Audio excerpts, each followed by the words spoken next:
उमरदा गाव भाग 3।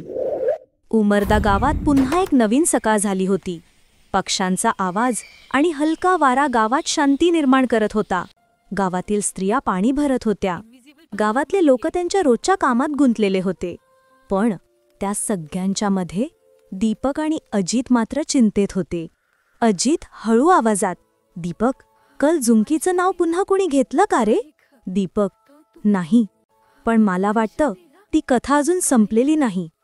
हलाई टेंबा, तोच रस्ता जिथे रात्रीच्या शांततेत अजूनही कुणाचं अस्तित्व जाणवतं। दीपक आणि अजित टॉर्च हातात घेऊन रस्त्यावर चालत होते। दोघांनी एकमेकांकडे नजर टाकली। दीपक निश्चयाने, "आज आपण सगळं समजून घ्यायचं।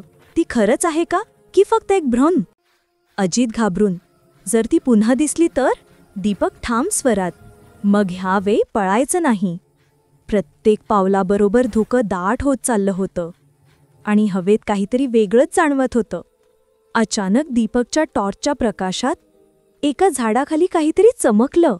अजित कुतूहलाने, "काय रे दीपक, काय आहे ते?"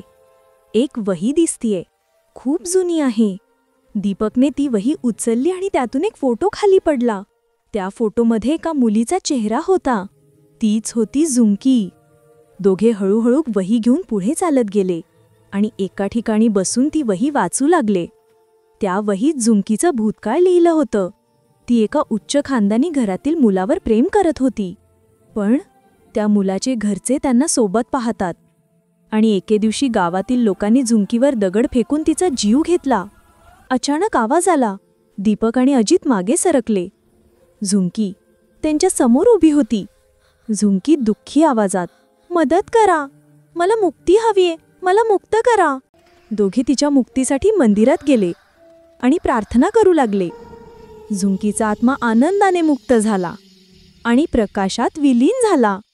अचानक एक जोरदार वारा आला। वहीची पानं आपोआप उलटू लागली आणि एका पानावर थांबली। त्यावर लिहिलं होतं, "अजित." दीपक आश्चर्याने, "अजित, हे बघ." दीपकने आजूबाजूला पाहिलं आणि अंधारात काहीतरी हल्ल्याचं त्याला जाणवलं। दोघे मागे वळले आणि त्यांचे चेहरे भीतीने गोठले। गोष्टीत आलाय आहे एक नवा ट्विस्ट। लाईक, कॉमेंट, शेअर आणि सबस्क्राईब करा आमच्या चॅनलला आणि बघा उमरदा गाव भाग 4 लवकरच।